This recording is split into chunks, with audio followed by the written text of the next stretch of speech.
BrightBYTES. Hey, champ! Welcome back to BrightBYTES, where numbers are never boring. Today we're asking the 5Ws of arithmetic. Let's roll! So, what is arithmetic? It's the basics of math. Adding, subtracting, multiplying, and dividing. Think of it as your first math superpower. Right! Why do we need it?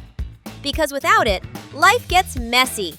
How would you count scores, share snacks, or check if a 50% off deal is real? I see. And where do we use it? In school, on the playground, at the store, and even at home, numbers sneak in everywhere.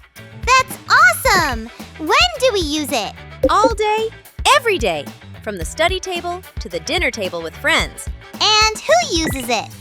Everyone, kids, parents, teachers, gamers, even rocket scientists. If you use numbers, you're in the club. That's why arithmetic is your OG math superpower.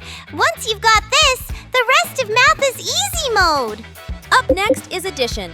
We'll show you how to make numbers grow. Don't miss it.